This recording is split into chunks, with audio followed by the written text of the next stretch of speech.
Само неколку денови откако владата воведе карантин за невакцинираните, Австрија, соочена со рекорден број позитивни случаи, одлучи да воведе целосен карантин во трајање од 20 денови. Канцеларот Шаленберг порача дека не сакаат петти бран и затоа покрај карантин воведуваат и задолжителна вакцинација. Lange Zeit war es politischer Konsens, dass wir in diesem Land keine Impfpflicht wollen. Wir müssen aber der Realität ins Auge schauen. Lange, vielleicht zu lange, bin ich und auch andere davon ausgegangen, dass es möglich sein muss, Menschen in Österreich zu überzeugen, dass sie sich freiwillig impfen lassen.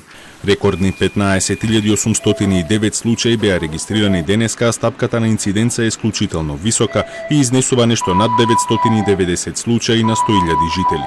Австрија има најнизок процент на вакцинирани во Западна Европа и токму поради тоа владата реши да преземе поодлучни чекори и да воведе задолжителна вакцинација.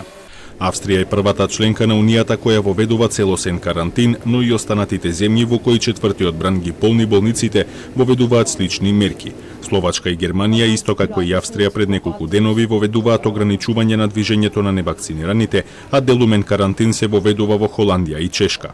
Построги мерки од утре стапуваат на сила и во Белгија, а Унгарија, која регистрираше рекорден број новозаболени, одлучи да воведе задолжителна трета доза за медицинските работници. Во Грција, каде од почетокот на месецот драстично се зголеми бројот на позитивни случаи, премиерот Мицотакис објави дека третата доза станува задолжителна за влез во јавни затворени простории. Από την επόμενη Δευτέρα όλοι οι ενήλικες ανεμβολίαστοι πολίτες πέραν της εστίασης δεν θα εισέρχονται και σε άλλες κλειστές αίθουσες. Ούτε και με την επίδειξη τεστ. Σε σινεμά, θέατρα, μουσεία ή γυμναστήρια, για παράδειγμα. Είναι μια άμεση ενέργεια προστασίας. Και ασφαλώς μια έμεση πρωτοβουλία να εμβολιαστούν.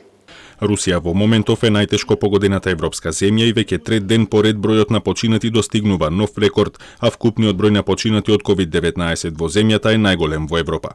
Од сите останати европски земји, само Обединетото кралство има повеќе вкупно заболени од Русија од почетокот на пандемијата.